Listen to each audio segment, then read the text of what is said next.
Crash Course Live is presented by Smash It Demolition Derby, who host Bash for Cash, Blizzard Bash, and Capital City Carnage. Online at smashitderby.com. And Stirring Dirt Racing, host of Maymania's team show at the Golden Spike Arena in Ogden, Utah. Online at stirringdirtracing.com. Reckless Abandon Derby Apparel and Derby Inc. Magazine. This is the Crash Course Demolition Derby podcast, recorded live at the FingerLakes1.com studios in downtown Seneca Falls, New York. And now your host, Chris Marquardt. Yup. Of all the ways to start, huh?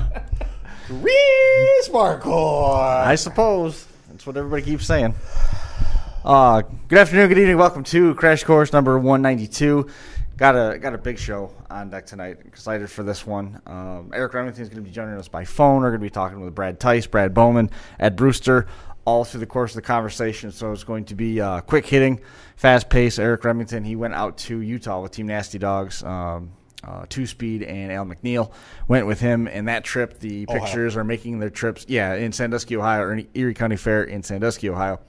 And they made that trip out there. It was their first trip to that event, and they were told twice by the promoter that they were the heat of the night, which is a marked compliment. So that's good.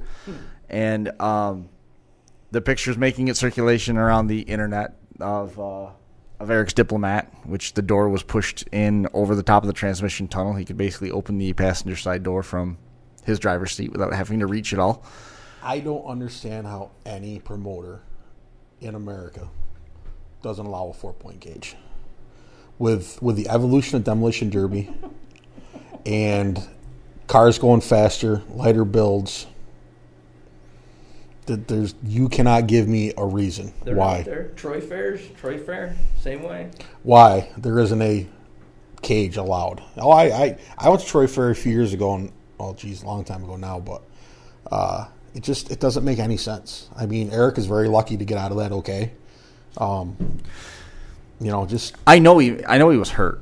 I know he was hurt absolutely. because he was making smart decisions. He usually would try to. He was dazed and not thinking clearly. So he was making smart decisions. He decided that the car wasn't safe. He just took it. Long story short, he said the car wasn't safe, and they pulled the. I got information here coming in from Mark Benjamin. I'll read that in just a second. Mark, I'm not ignoring you. The rear end of that car ended up getting ripped out of it to put into Two-Speed's car, I guess. One of the axles got taken out of it to go into Two-Speed's car, so Allen and Two-Speed could go back out for their heat later on in the night. And it was crazy, that shot that he took. And those pictures are, when you look at the side, that thing moved a long way. And it's not like he hit him just square in the door. He hit him at the firewall. Oh, and buckled the hood firewall inside of it, on top of itself. Yeah. I mean, that's insane. I mean, we've all pushed doors in on cars that didn't have cages. But, I mean, that caved the firewall right in on top of him. That was a nasty hit. It's insane. I mean, there's just no need to not have a 4-point cage anymore. It just... I'm going to tell you, if in one side it's a bad thing, and another side it's a good thing, because if he would have had a full cage in there and got hit that hard, it probably would have knocked him right out. He would have been out cold, just the sheer impact. Yo, let me put you in. That just puts in perspective. People are like, oh, they're not hitting that hard. That puts in perspective the hardness of that hit, but without the cage to hold it out. Mm-hmm. Versus having a cage to hold. Well, I don't know. With that Diplomat, I mean, as light as that is, it probably would have. I mean, I think some of the car would have took it. It would have slid some. That sheer G-force hit like that. I don't think it matters if you're in a Volkswagen Beetle or if you're in an Imperial. You're going to get blistered. Oh yeah, now I got to yell into this now. Well, that's all right. Just as long as you don't say, Eat the mic. No, I didn't say that. As long as you don't say, it'll take some time. It's going to be a while. We'll be good. Don't use that term. You can get that microphone out of your face, but it's going to be a while. Okay. Just head towards you in a minute. On the plus side, I know he can't hit me. Left-handed. I'll take my chances. I got my left hand and both my feet. He can still grab with his left and squeeze your windpipe so there's nothing flowing through it anymore. Undertaker style, right? Undertaker style. Eric Remington joining us on the hotline. Eric, big question. First off, are you all right? Yeah, I'm fine. Tell us about running out there in Ohio. You said the promoter was a great guy to deal with. The show's under new direction this year. The fair is taking it over. Give us some of your impressions of Sandusky as a whole. Well, I said coming up from New York or going to Ohio, we thought for sure weren't going to be liked that well. Actually, first pulling right in immediately, guy right next to us came right over, introduced himself, shook our hands, said, thanks for coming, welcomed us up to Ohio. Bill, the new promoter this year, has been nonstop talking with me on Messenger on Facebook, telling us that we'll get a fair shake coming up. We're glad we were coming, and he did not let us down one bit. He was super, super tight with his inspection, looked everything over, for about 4 hours, almost 5 hours. We were one of the only two teams that had passed inspection right off the go. Mm-hmm. I've seen multiple cars back and forth to the inspection ramp 4 or 5 times. He was not laying over for anybody that came to it. That's what we wanted. Driving 3.5, 4 hours one way to get there. Just didn't want to go up there and be screwed over, I guess is the way to put it. How about the competition on track? They were pretty complimentary of what you guys were doing in your heat. Yeah, they were. He actually, if I recall his words, we were top-notch, best heat of the night, in his opinion. Not in my opinion, but no, I'm just kidding. They all did. Every official that was there came over, shook our hands. Super nice. The firemen, people we had no clue who they were, coming out of the stands telling us all we did great, and loved seeing an out-of-state team coming up there to play, and it was fun. It was one of the funnest derbies I've been to in a long time. You said Al drove pretty well too. Allen McNeal and the 716 car. Al, I have to give the biggest shout out to on driving. As you know, I tried to get him to come on. He doesn't want to be in the spotlight. His exact words were, he's going to wait until the night where he earns the spot after a win. And there's been 3 or 4 people. He earned the spot. No doubt about it. He earned the spot. He went out by himself.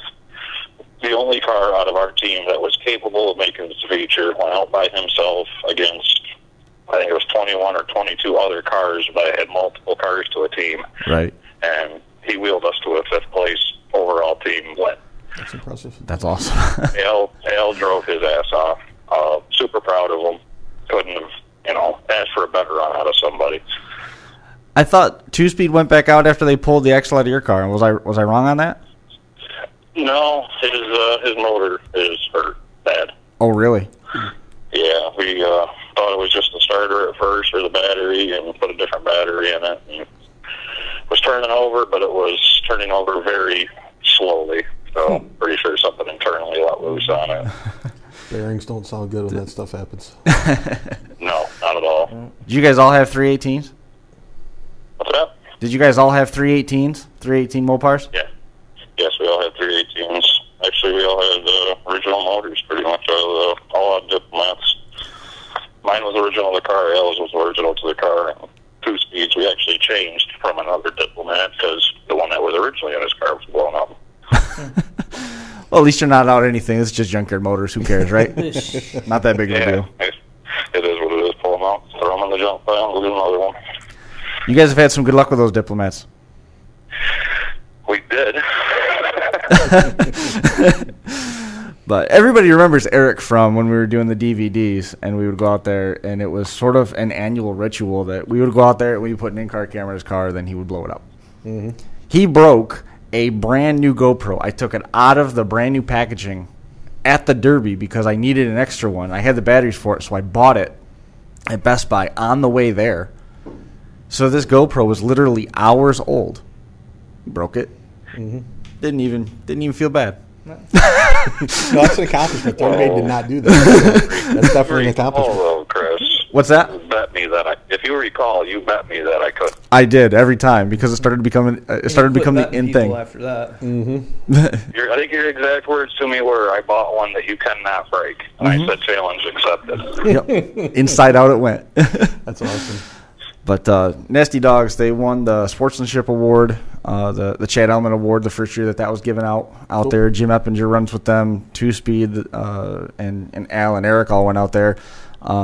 The Robinsons, and it's sounding like a couple of the other team guys are going to be coming off the bench to run at the Lake Erie show. Yeah, there's going to be some guys there. Sounds like there's probably going to be a couple of these cars actually from the show will be there.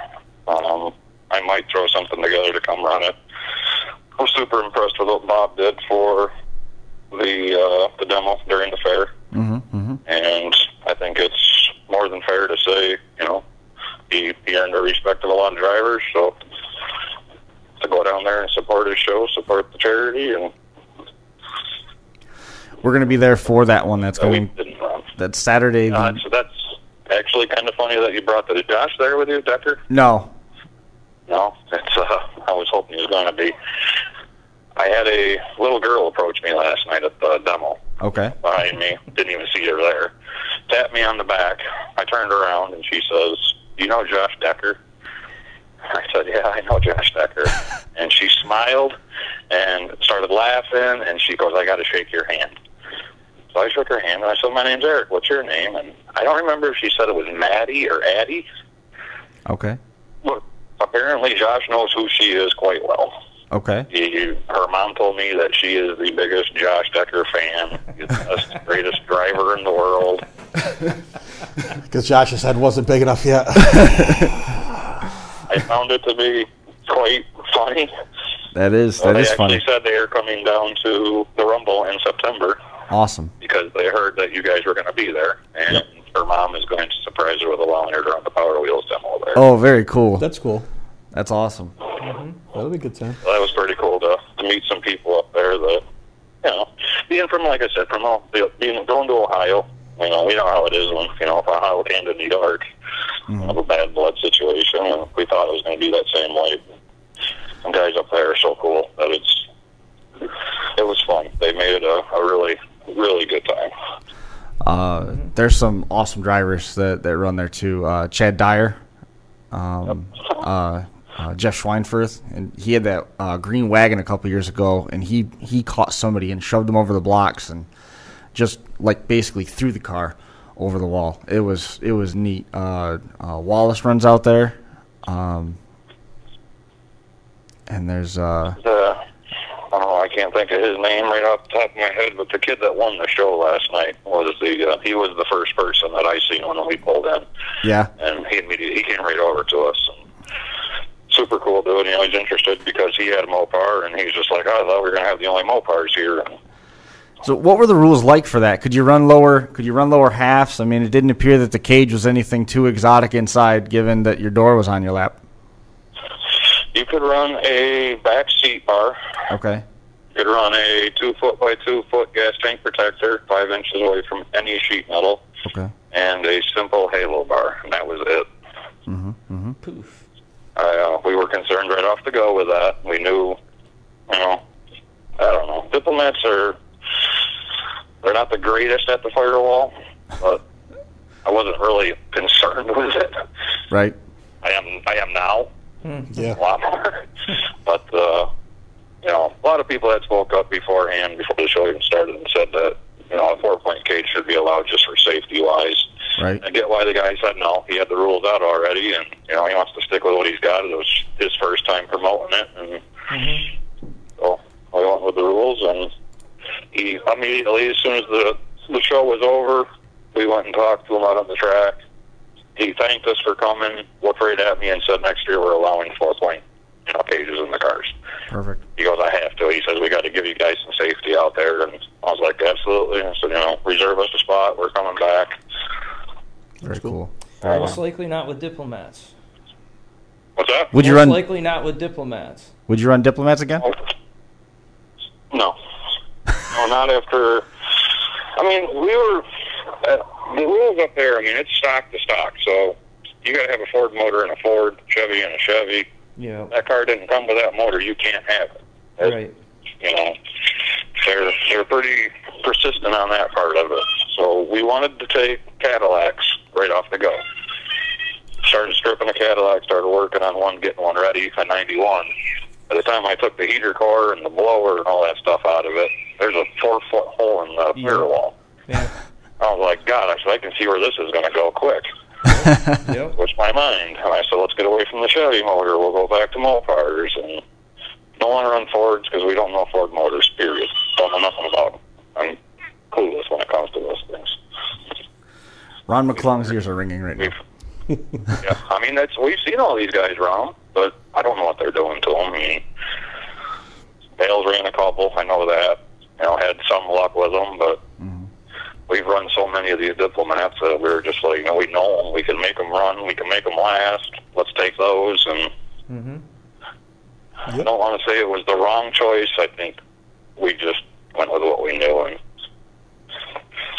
didn't work out in our favor. I mean, it did. Obviously, we won the heat still, but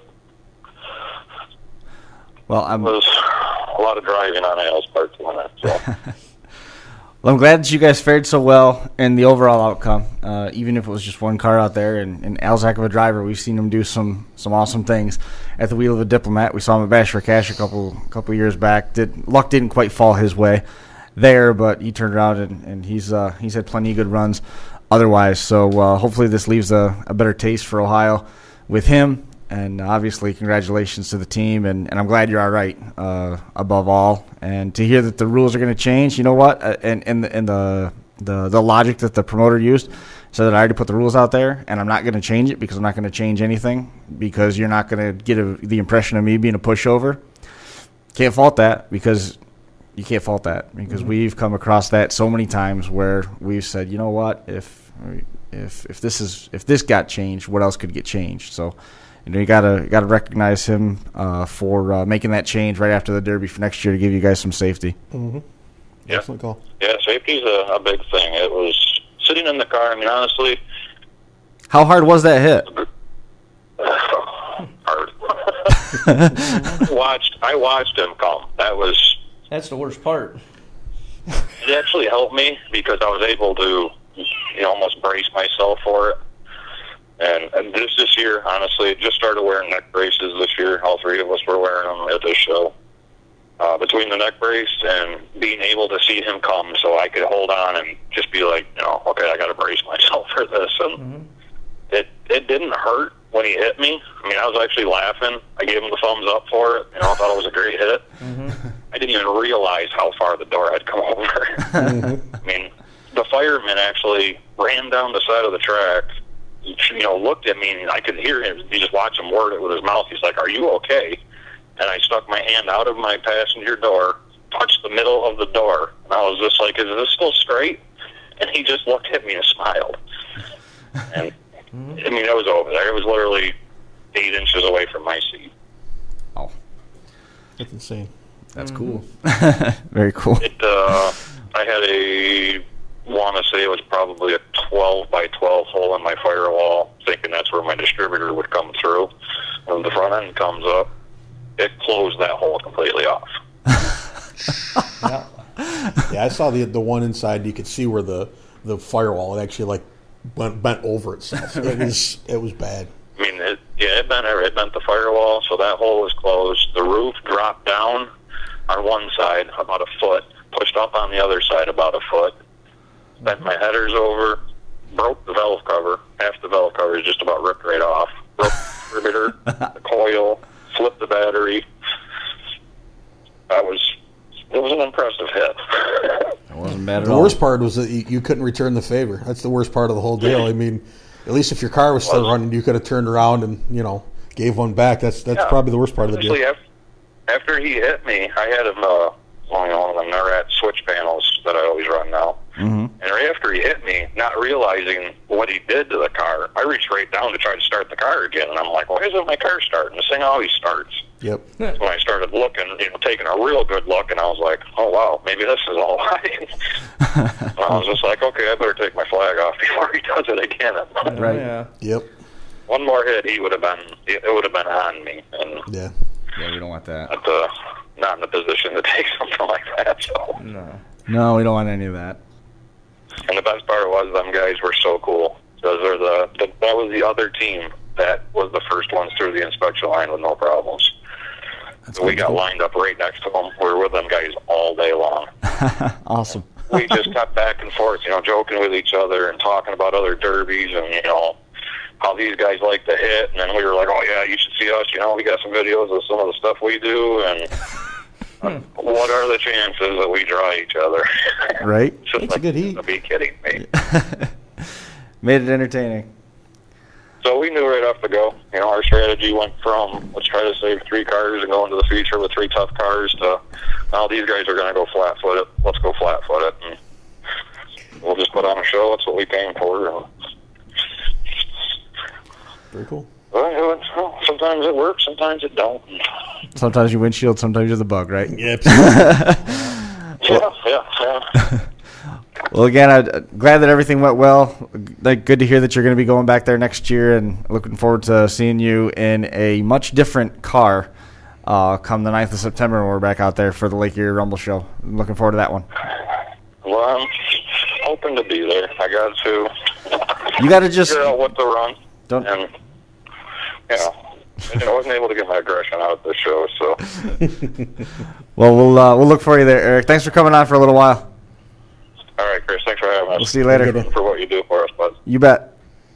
All right. Thanks.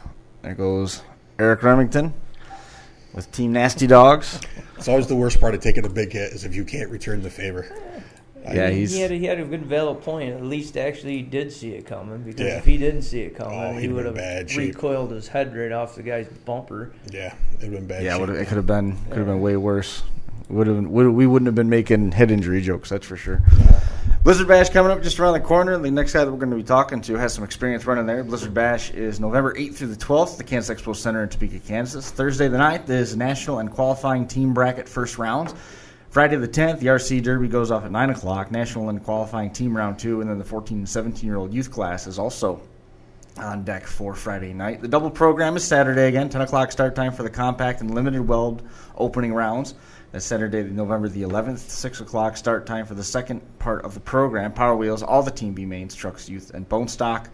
Sunday, November the 12th is championship night, 1 o'clock start time for that one. National qualifying, limited weld, and compact team A mains on the schedule for that. You want more information, check out blizzardbash.com. That's Blizzard Bash 2017, which is being hosted in conjunction with Smash It Demolition Derbies. They've got some more action coming up through the balance of this month. August the 22nd is Portage County in Randolph, Ohio. Smash It Leaf Class, mini cars, full-size trucks, any-year wire class, and the Power Wheels.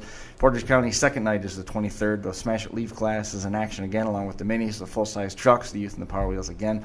Lima, Ohio on the 24th of August. That's the Allen County Fair. 80s wire class, mini cars, street stocks, full-size trucks, and Power Wheels. Drake County in Greenville, Ohio is the 26th of August. Mod cars, mild weld, 80s street stock, wire minis, Smash It minis. No V8s, though, and Power Wheels. Stark County is September the 3rd. That's in Canton, Ohio. Smash It Leaf Class, the mini cars, full-size trucks, street stocks, and Power Wheels, and then another night at Stark County in Canton, Ohio. Smash It Leaf Class, compact cars, compact trucks, stock class, and Power Wheels. Again, jump online, smashitderby.com. Spinning Wheels Productions. They've got one more event this month. They're going to be busy on the 25th of August at the GDS Fairgrounds in Newfoundland, Pennsylvania. But then all the attention turns to the event September the 30th, the San Filippo Smash, the Otsego County Fairgrounds. There's a class for everybody there. Bring it out. They'll find someplace for you to run. It ends with the wipeout style San Filippo Smash, where anything left running in the pits comes out for one last go-round to battle for the San Filippo Cup. Limited weld rules are the max of the cars that are allowed, but you can put the fix-it plates in those cars. You should get a hold of Jeremy Gully for full details. Compacts, trucks, vans, full size. Bring it out. 2017 schedule, the 2017 San Filippo Smash, more details on it are online at spinningwheelsproductions.com. So we got to get Brad Tice on the line to talk with him a little bit about his busy Friday night. He and Jamie Bolt and Jamie Amick having a pretty good night in Whitneyville over there. Friday and Saturday. Yeah, they did all right. You went down, didn't you? Saturday night show I went down to, yeah. How was that? It was good. It was good. They basically did a role reversal from Friday night. So, but a lot of good cars. Friday night they had quite a few cars. Saturday night it tapered off a little bit, but still it was a real good show. Different guy taking it over or taking charge of it, trying to do the best he can with it, and looking for suggestions and everything else, and talked to him for a little bit. But now there was some R&D work going on, and definitely got some bugs worked out from where my perspective, and it's going to make it interesting November. That's for sure. It's going to make an interesting November. Why? It's just the dog that bit him last year, I think they got figured out. So I'll let Brad explain the rest of it if he wants to. Well, we were going to go right off into Whitneyville, but it sounds like there's something else that we need to talk about first. It has to do 100% with Whitneyville. Okay. So how are things changing for November after what you guys did in Whitneyville? Oh, I just think we've got some transmission concerns that we had resolved. Everything's feeling real good, and makes me feel a lot better about making a 20-hour trip. Mm-hmm. So. Well, tell us a little bit about Whitneyville and how that all played out, because you guys looked like your team was running pretty strong with Jamie Bolt and Munch finishing right there with you on the podium spots. Yeah, we definitely had a good run down there. I haven't run that fair in a couple of years, but I needed to get a test on the transmission, and they made some rule changes this year and kind of opened things up quite a bit more. I don't know if they realized how far they opened them, but we played their gray areas a little bit, which I was talking to their head official. I know him, outside of all that, so explained to him how far things could get taken. I didn't even push stuff as far as it could have been pushed, but we were able to build some pretty stout cars for sure. Went down there, and I mean, honestly, it was just a transmission test for me. I just wanted to make sure that all my ducks were in a row before we drive 20 hours to Kansas again. So is it safe to say that you were on the gas pretty good, making sure that the training could handle all that horsepower? Yeah, I had to be a little gentle with that. The track's real muddy there, so I definitely had way more horsepower than was necessary, but it was doing work good. I liked it. The transmission felt amazing. The one that I was running there was built by Bill Hurlbrink that builds Pete's transmissions there. He's in some test phases still with stuff, but I think he's on the right track. That thing felt really good, so. Now you got to start building yourself a shocker to take to Kansas, right? I don't think that happens. Yeah. No, I don't think that'll happen. Just checking, buddy. I think we knew that wasn't happening. Is it going to be another pretty nasty looking Cadillac coming out of your shop, or haven't you decided yet? I honestly haven't 100% committed to anything yet for myself. We do have 3 cars for my teammates that we've started on. We're progressing pretty good with those ones, but I haven't pulled the trigger 100% yet for my car. But now, are you going to keep the same team name out there, Brad? Team America, or? Yep, we're coming out red, white, and blue. Me and my brother are both veterans, and we're sitting around discussing that one day, and we just decided that we're kind of all smart Alex too, so. Ricky Bobby, right? Yeah. Is Josh there? No. Hopefully we can see your brother putting on a show like he did at Capital City Cartage last year. That was awesome. He was definitely tearing stuff up out there. Hopefully he comes out there with the same mindset in November. Yeah, we got 2 of them actually on the team. So, my brother and one of my other teammates there, Brian Bryington, they both are kind of loose cannons sometimes. So, Jamie, he's a little more like myself. He keeps conservative and doesn't get too fired up. But if we need to, he turn it up. But Matt and Brian there, they'll get a little rowdy at times. So. Oh, yeah. It's fun to watch. Nothing wrong with that. Nothing Very wrong fun with to that. watch. You doing anything between now and Blizzard Bash? Do you have any plans on running any more shows, or are you going to pretty much solely focus on what's happening in Topeka? I think at this point we're just going to concentrate on Topeka. Obviously you guys are fully aware of the caliber of build that is, and I mean, like I say, we've got a pretty good jump on 3 of them here, but there's still a lot of work to be done, and I don't like being stressed out about it and having to be in the garage all hours of the night every night. So we're going to try to get them knocked out here, I think, and just concentrate on that. Yeah, because the days click by faster than most people think when you're Oh, doing yeah. stuff like that. Yeah. On that caliber build, you never Yeah, have enough I mean- time. Well, Brad, Only 3 months away at this point, so yeah, you're one of the very meticulous ones out there too. So I mean, it's that brings in a whole different factor. I mean, don't get me wrong, everybody's meticulous at that show, but there's different levels. Oh, absolutely. I can relate to that meticulous level. So Absolutely. you want to make sure everything's checked and rechecked, and yeah, that all takes time. Yep, no doubt. Yeah, it's not one of those things that you can just throw together. I mean, we've heard such big swings in the amount of time that people take to put together a car for Blizzard Bash. You know, some guys say they put it together in 2 months. Some guys say they put the car together in 6 months. You know, and that's what Ben was just alluding to, is that degree of perfection, for lack of a better term, that being so meticulous with it that, you know, you might not touch the car for 3 or 4 days. You just sit out there with a rule book and a bare frame and just look at it to figure out how you're going to put it together. And that sometimes ends up being what the difference in that derby is. You know, those guys that spend that extra little bit of time are the ones that run for that little bit longer and thus get closer to the end. Yeah, no kidding. And majority of them guys run the same style car every single year, and they got it figured out. They but just it's tweak just a little more and little tweak here, a a little more. there, a little here, and learn something from the year before. And Well, we've just- touched on it a bunch, you know, Ben, and we've all said it, is that when you get to that level, you're not going to find one big thing to put you over the top. No. But you hope to find 2 or 3 little things that are going to give you 2 or 3 more hits.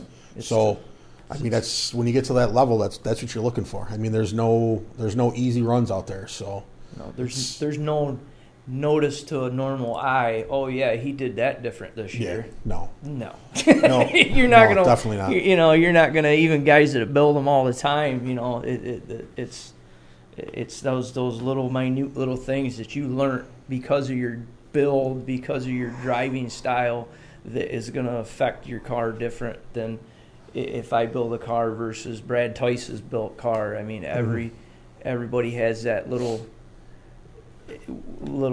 different style, build, little different style of driving, and that is going to make each build different and unique. And that's and definitely. I mean, I seen some stuff last year that it's definitely guys got stuff figured out. I mean, it's just. It's fun. It's a good time. It's definitely a good time to get out there and get under the hoist and see what's going on. Can't wait to get out there, and I'll wander around Brad's pit area a little bit. You guys are fun. You're ball busters and have a good time out there. But yet you got some real unique ways of thinking of things and trying stuff. And I'm not letting the cat out of the bag, so that's why I'm just looking forward to getting out there. So if you don't tell nobody, that's fine. Dodge Intrepids. Yeah, absolutely. Well, Brad, I wish I could see you guys.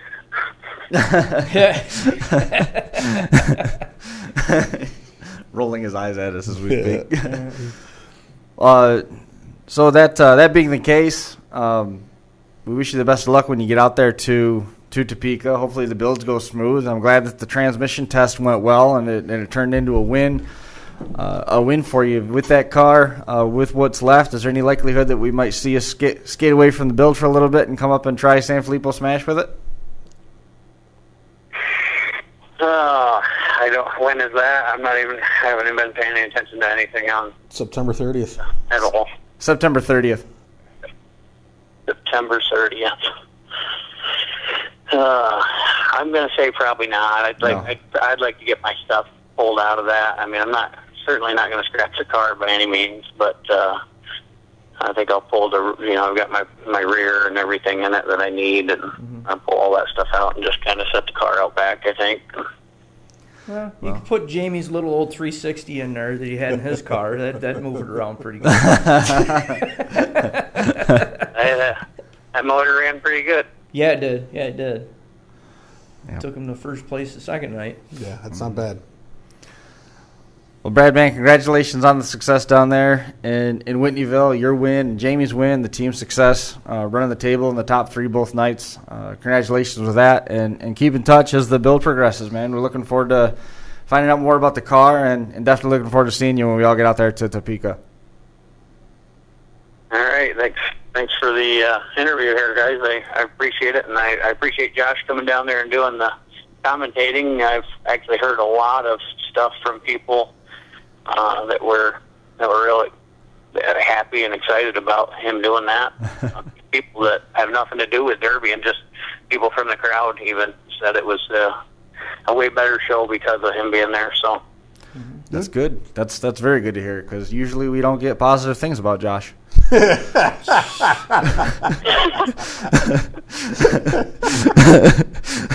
Oh, goodness. Yeah, he was really looking forward to it. When I talked to him at Morris, he was pretty stoked to get down there and do that. And he had a lot of fun when we went out to Dunkirk, too, on Championship Sunday for the Chautauqua County Fair. I think he's coming back to Dunkirk in September, and I think we're probably going to do the same tag team thing that we did in Morris. And when we get back down there for San Filippo.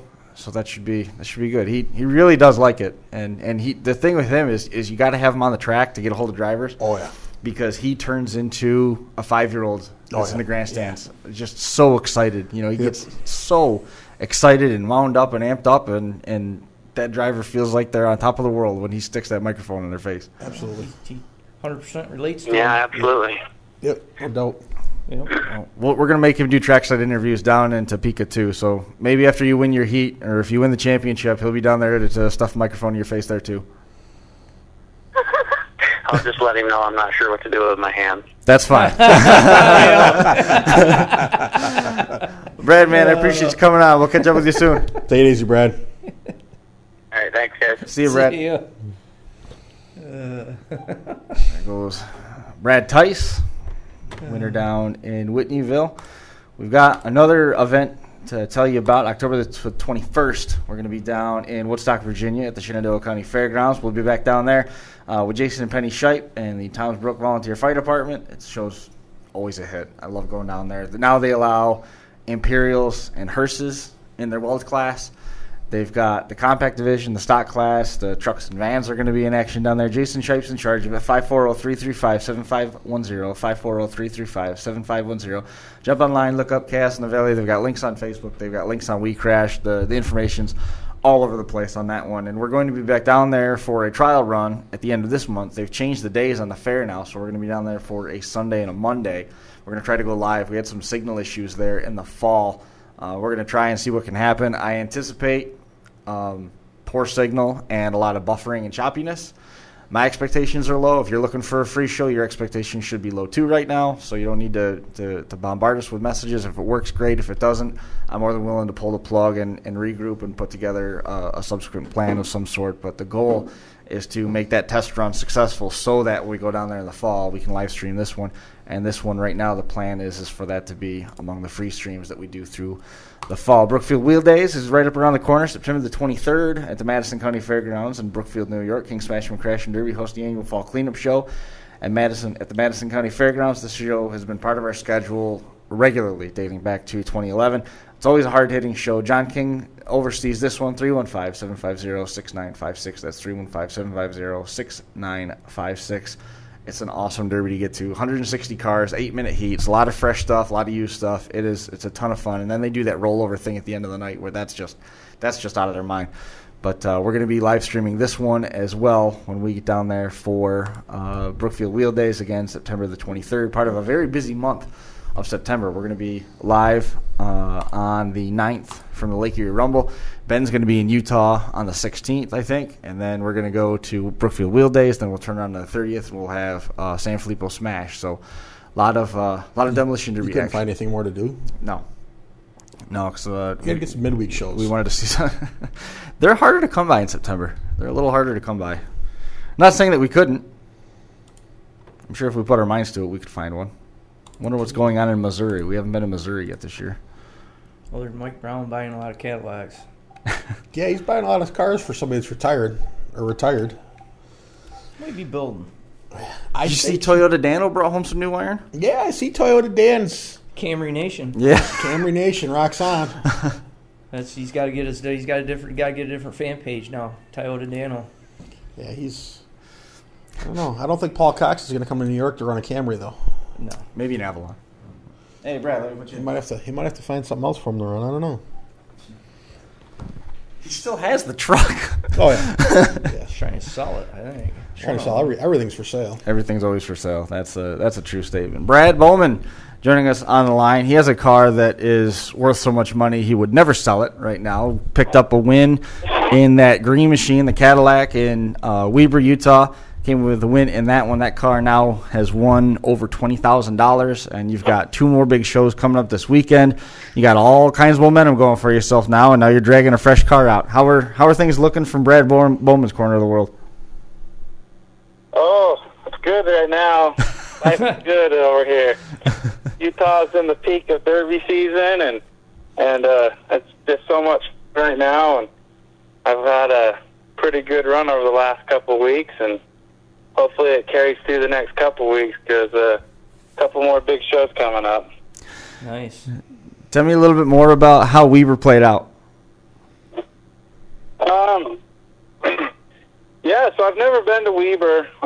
It's back at the Golden Spike Arena. That's their county fair. And I've never participated in this event. And just was talking with the promoter last couple of weeks and asked me to come out.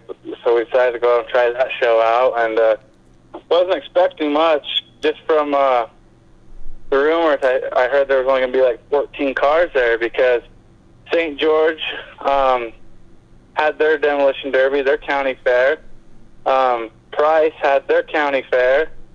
Juab, that had a $75,000 purse and $15,000 to win, was having their derby, and then Weber County all on the same night.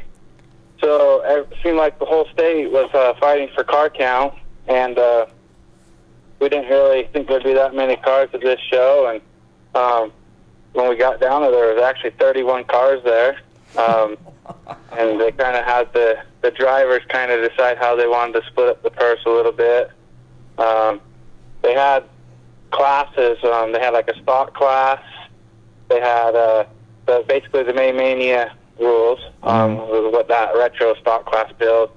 They had 80s and newer, and then the old iron. And they had a purse for each class, and they were going to have us fight it down to the last person, down first, second, third, and then we just talked them into having a main event at the end of the night, which they had money set aside for anyways. But they took the money, which was $5,500 for each class, and paid it for one heat. So it was $1,800 just to win the heat. Wow, and not bad. They turned around and sent us into a main event, which had paid $9,515 in the main, and then they did a Mad Dog overall, which was $2,750. And so I basically lucked out and kind of ended up with all three of the highest paid teams. And as far as the Derby went, there was some, Johnny and Dolan had some cars over in the stock class. Case Barker had one over there. Del McQuitty. Those guys put on a phenomenal show out there.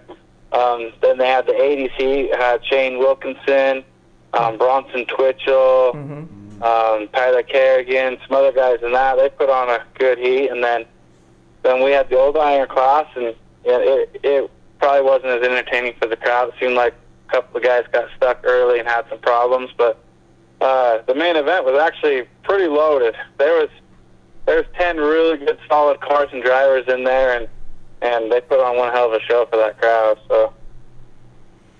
Yeah, I saw pictures of the Gullos Monte Carlos, and they looked used up. Mm-hmm. Yeah, they those cars have taken some abuse, but I'm telling you what, man, Utah is it's hard to beat what's going on in Utah. It really is. It's just the way the builds are. I mean, you create it's got guys. I tell guys all the time, you're nuts. Just drive out there, just build and drive out there. You're not going to have a ton of money in your build.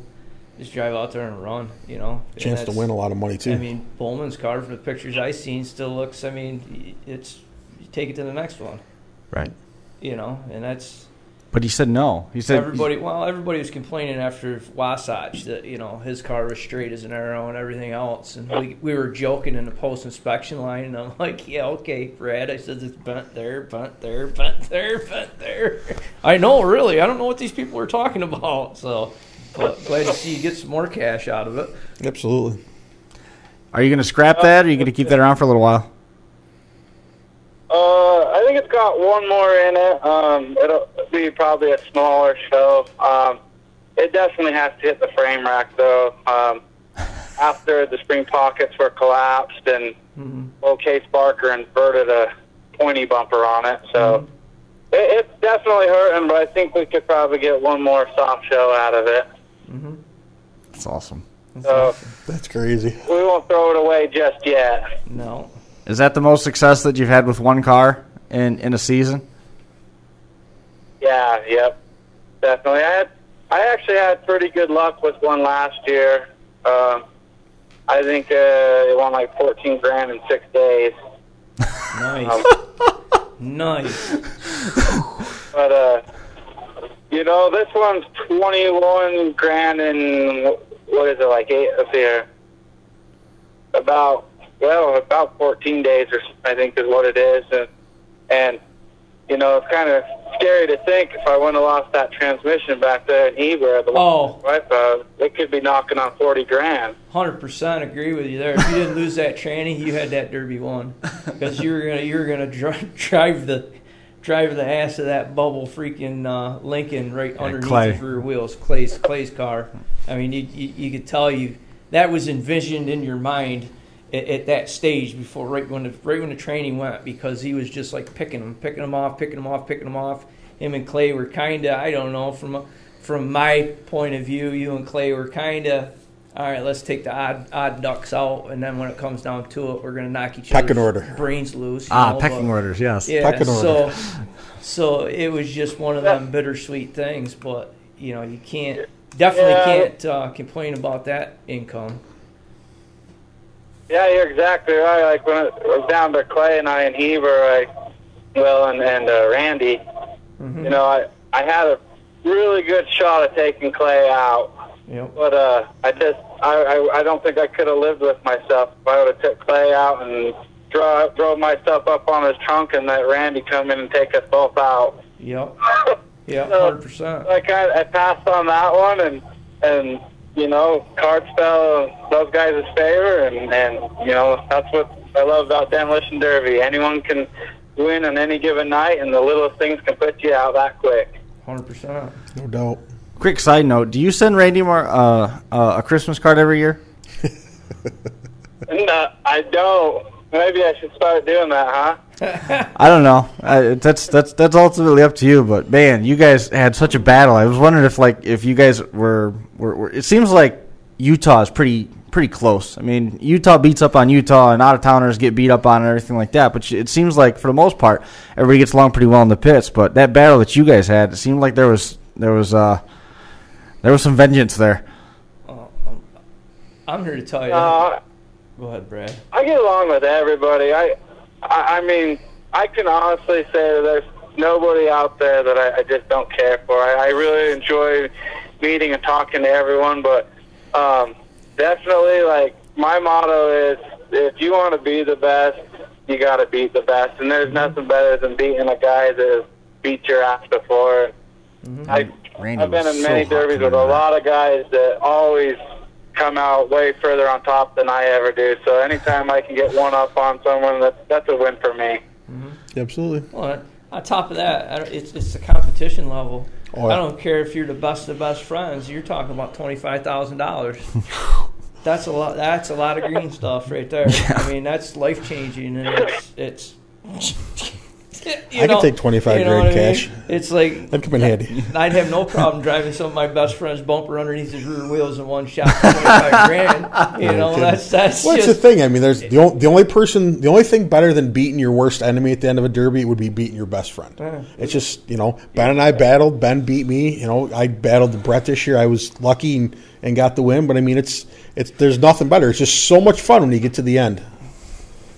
Yeah.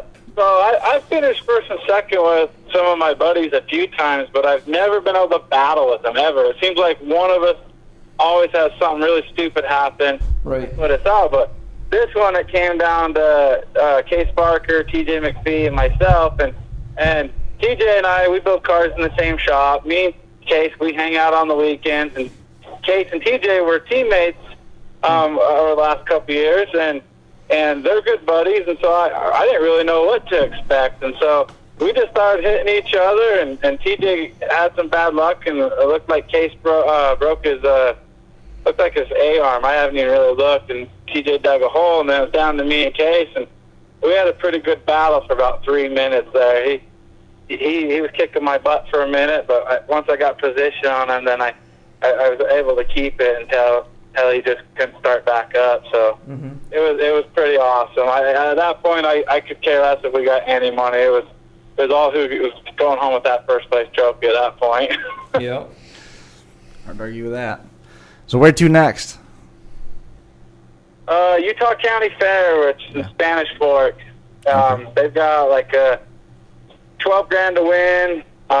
They pay pretty deep.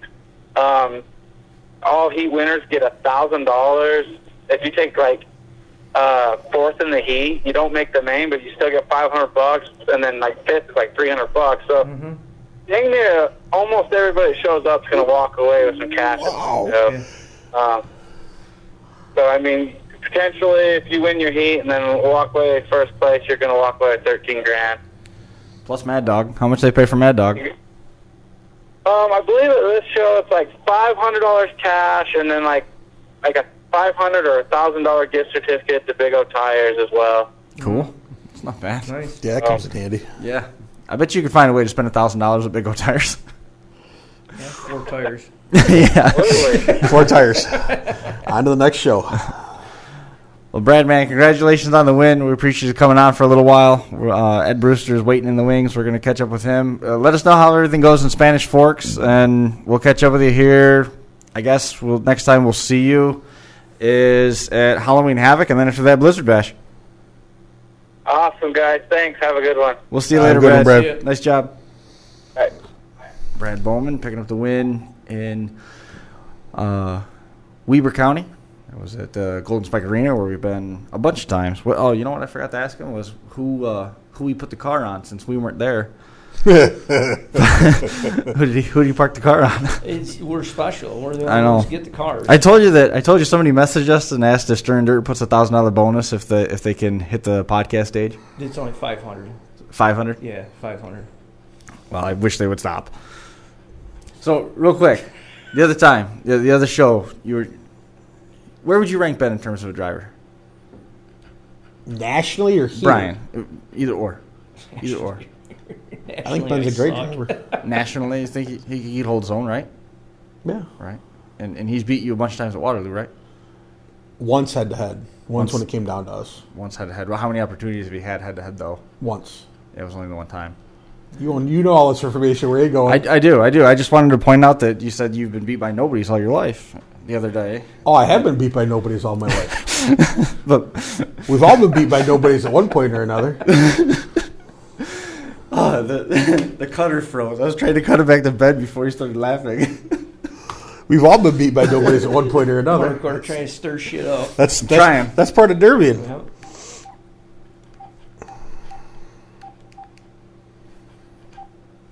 So just to be clear, then Ben is or is not among the nobodies. I'm just trying to get the perspective here. The phone's nobody's picked up on the phone yet, Yeah, so I figured we had to twist the words around so much. Is this your some of your Chris, broadcaster school stuff you learned at St. John Fisher? You want to shut them down? Hey, Ed, Just how say, are you? hey, how many good comments is Josh Decker getting announcing versus the negative comments? I missed that. So we can go that spin if he wants to bust balls. Okay, say it one more time. I missed it. I said, so how many, if you want to go try to get Brian and I stirred up, so how many negative comments versus good comments is Josh Decker getting announcing versus your announcing? Josh gets way more compliments than I do, big time. Not that's not even Make a sure question. camera's I've on only you, done. Oh, I wasn't even paying attention. I was answering your question. Chris, why is your ears turning red? They're not. Nice shade, right? You're missing his feet going 2,000 miles an hour underneath They're the not desk. actually pretty calm today. Pretty laid back today. Okay, you better talk to what's his nuts now. What's Ed? Ed Brewster. Ed There you go. Brewster. And that's a compliment, Ed, because I don't remember people. Everybody's what's his nuts. Sorry about it. Ask these guys. I got nicknames for everybody when I can't remember their name. Ed Brewster joining us on the hotline. He's got all sorts of stuff going on down there at JMW. We've got a RC Derby coming up at Chaos in the Valley. That I believe is going to happen again. And then Ed's got the Mid-Atlantic Championships that's coming up right around the corner. We're going to be down there for a Mud Boss race at the end of this month. It's going to be JMW Motorsports Park is going to be a pretty busy place, Ed. Oh, man, yeah. I got a lot of work to do, Chris, but I think we're going to be ready for all this stuff. Look real forward to the Mud Boss in a week or so. Cool. And the ECC less than 4 weeks away. Yep. How's the response been for that thus far? I'm sorry, Chris, I had a little trouble here. What'd you say, bud? Old school. Yep. We're going to do it this way. I was just wondering how the response for the ECC event has been.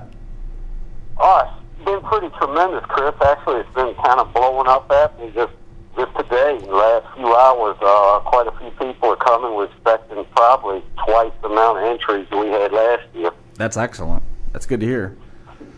What are the odds that we can get an RC Derby the same weekend as the Mud Bosses are down there? Yeah, if we got the cars, we'll definitely do a derby while the Mud Boss is there, no doubt.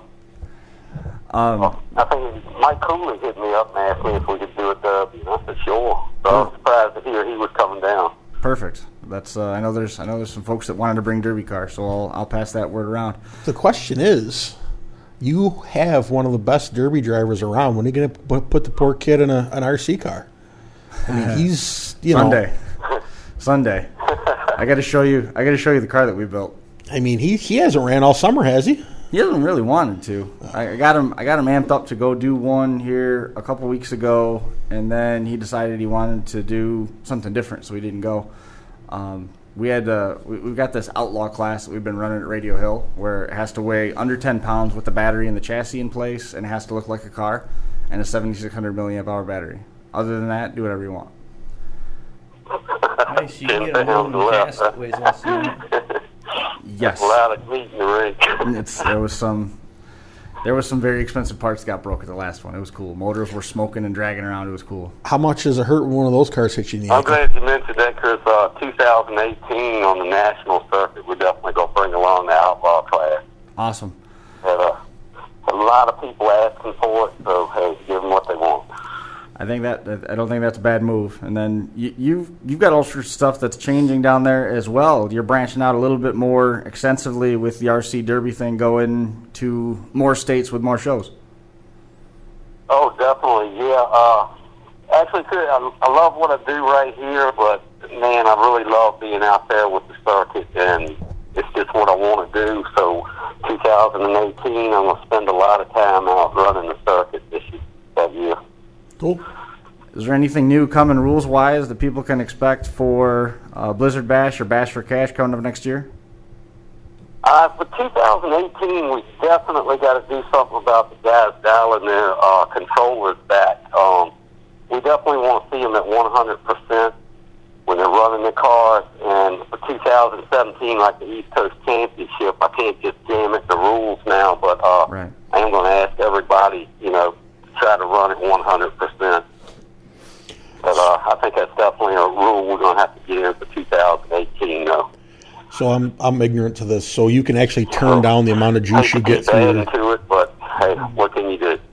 Yeah, what'll happen is the reason why the RC Derby at Bash for Cash lasted 2 hours and 20 minutes Yes, sir. was because they had a 7,600 milliamp hour battery that they had run a pretty good year on, so it took some of the pressure off, and then dialed their speed control back. And like they basically put the speed control in training mode, so it only has 30% of the throttle, and then turn the controller down to only have 30% of that at maximum wide open, so the battery would go forever. And they were still making some good hits, and there were some folks that had exploited a rule as well where your shot clock didn't start as long as you were hitting a car. Right. And it didn't overtly say a qualifying car. So there were some folks that just sat in the corner and just dink, dink, dink, dink, dink every so often. And, yeah, so there was some stuff that Ed and I had talked about in our when we sort of briefed after Bash for Cash, some stuff. But the controller thing, I don't know what you would do unless you want to go through the process of knowing all the controllers and how to make sure that everything is in the correct modes and settings. I mean, you could probably learn all that in your spare time, right? Spare time. Yeah, I'm not quite sure yet myself how to handle it. So Or honor I'm doing system, a lot of I mean- research on it, over the next few months here before 18 gets here. You know what I think you guys should do? Dynos. No. Oh.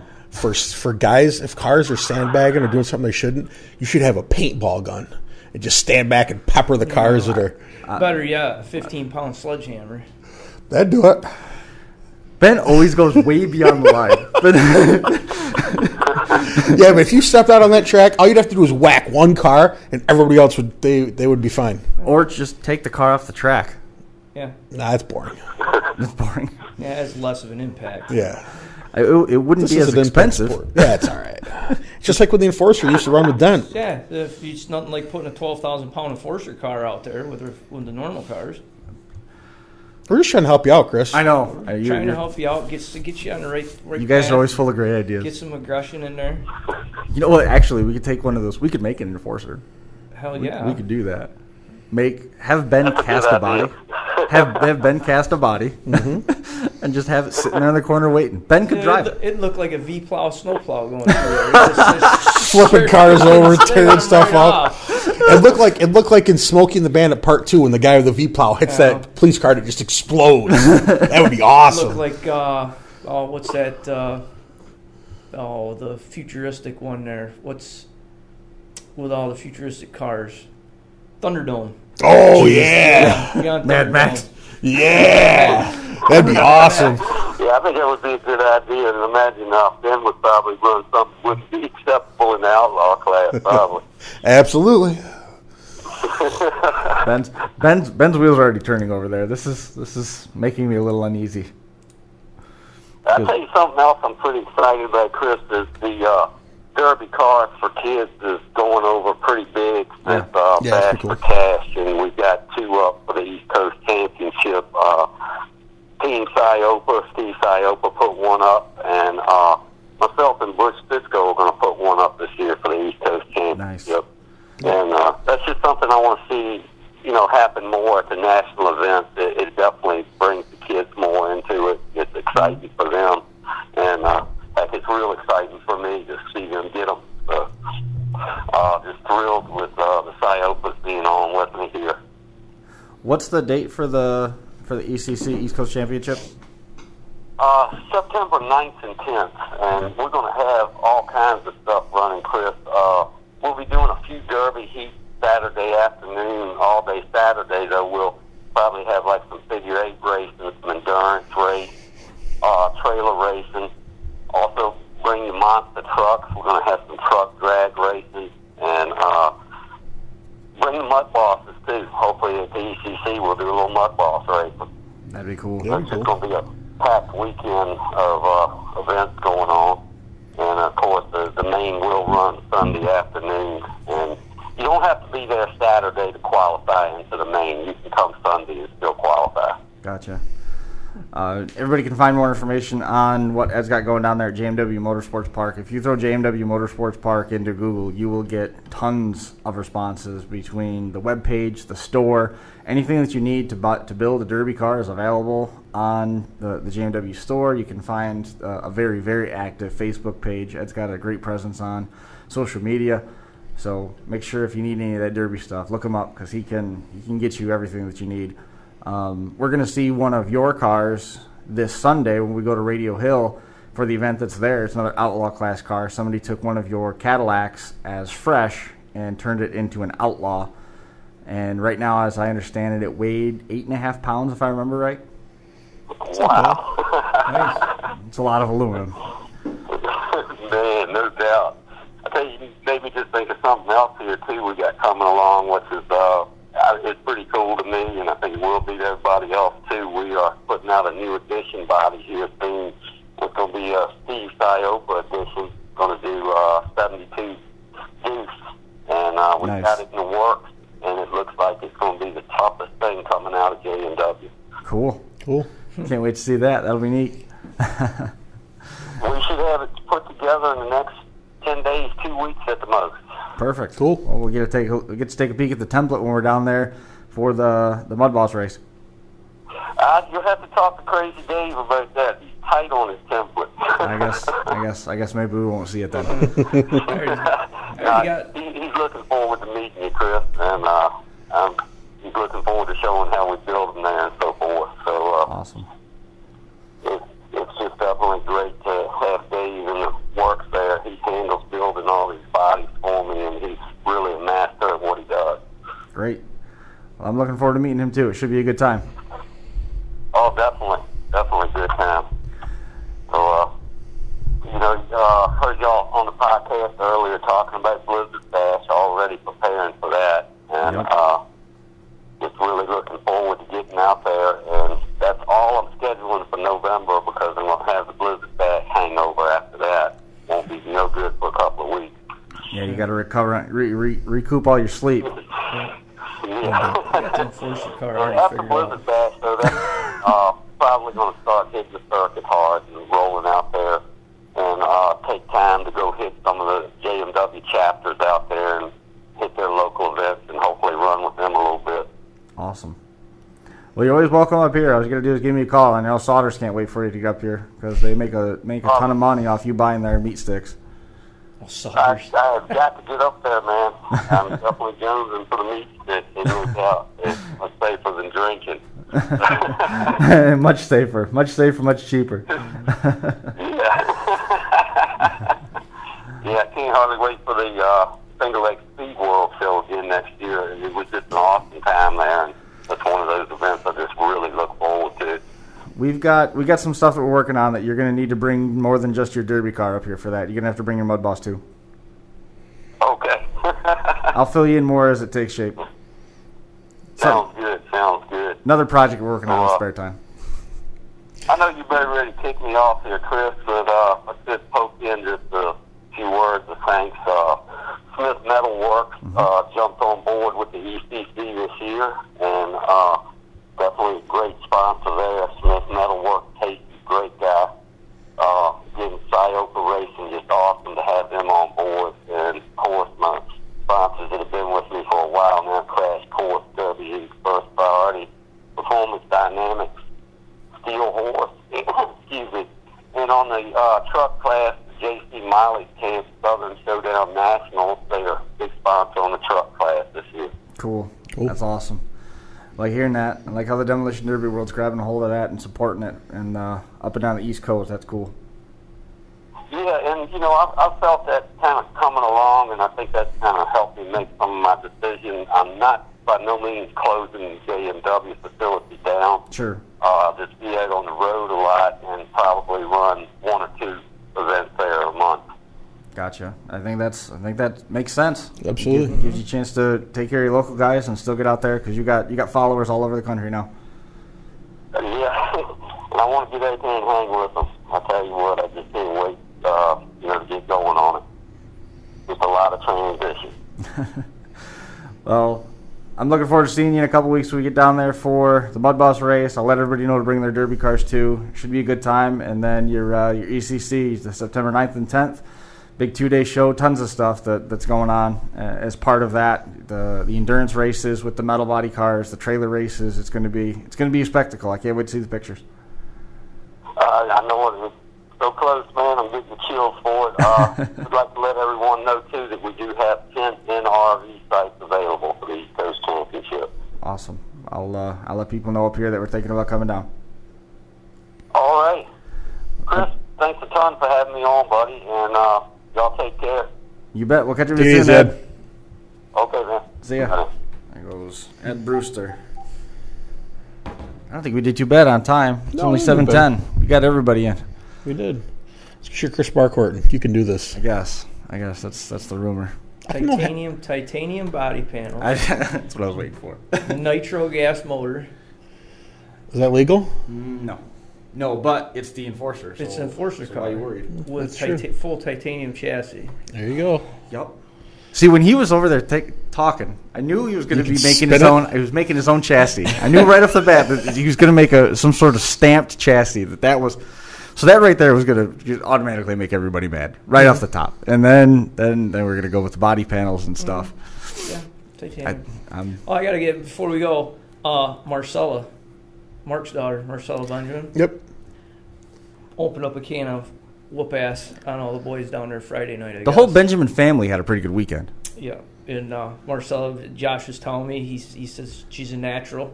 But yeah, and, it's in the blood. He literally thinks he looked out on the track the one time, and she was lining up a hit, one hand on the steering wheel and the other one arm on the door, just like this, lining up a hit in the middle of the derby. He said just sat right back. He goes, she's a natural. He goes, it was amazing watching her. I'm like, yeah. I mean, it's not like she's been derby and she's in her blood. So no doubt. I got to give a good job to Marcella. Carrie won Chemung. Yep. And then Marcella won the truck at Van Heat and won the youth heat at Whitneyville. Mm-hmm. That's not bad. Yeah, it's a pretty good weekend. Yeah. It's not bad. Must be Mark's retired, just building them now. He doesn't have to worry about it. He's got everybody else winning. That's all you got to do. As long as the money's coming home, who cares who took it, right? That's right. Happened for a lot of years. A lot of years. There's some good news. His daughter's just as relaxed in the car as he is. Yeah, that was the funny thing though was when Mark started, he wasn't relaxed. When Mark started, he was the on the gas junking cars in one run. He calmed down. I think Betty is the most calm out of the family. Betty was always calm and controlled and cool. Harold's got a little bit of a temper, and Mark's got a temper. Yeah. But Betty, you couldn't rattle her. She was the one you couldn't rattle. But as Mark came through, obviously he calmed down a lot. He had to. Yeah. Because at one point they went from having 200 cars to 175 out there, so we had to slow roll a little. The funny thing is I can remember when Ben and I were first starting out, and Mark bringing us pictures of just shockers lined up as far as you could see. And then the next pictures there were Chevy wagons, and then there was Mopar wagons, and it was just they had cars like you wouldn't believe down there. It was they had a nice collection. You only have to build one every 3 years if you do it right. That's it. Well, yeah. I mean, if you happen to drive them at Troy and they get full of mud and they don't bend, that's definitely, yeah. That's all it takes. I thought Seneca County clay was the hardest around. But yeah, actually, it's Troy, Pennsylvania. Troy mud. Troy mud's hard enough to create spray paint. Yeah, it is. As it dries, it actually turns black. Flat black. Yeah, it's neat how that happens. And it molds, right? Flat, flush. Flat black, and when it breaks up, it's white powder. Yep. Funny how that happens. Back in the 80s, you could have made a lot of money down in Florida. But. Oh, yeah. On that note, Chris, what do you think? Yeah, we're done. 192 of the books. Good episode. Thanks a lot to all of our guests. Appreciate it. We're going to be back here again next week, and who knows? If we have as much luck with all of our supporters and stuff. Next weekend, we're going to have another 4 or 5 interview show. Before we do get out of here, our thoughts are with RJ Phillip. I know he's going through some pretty crazy stuff right now. If anybody knows RJ, send them a message. Let them know that you're thinking of them. That's going to do it for this edition of the Crash Course. We appreciate everybody watching. 192 in the books. We'll see you next time. Mom's selling her house.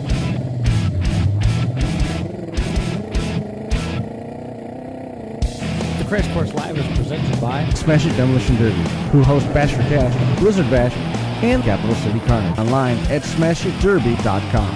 And Stirring Dirt Racing, host of May Mania's team show at the Golden Spike Arena in Ogden, Utah. Online at stirringdirtracing.com. Reckless Abandon Derby Apparel, and Derby Inc. Magazine. This is the Crash Course Demolition Derby podcast, recorded live at the FingerLakes1.com studios in downtown Seneca Falls, New York.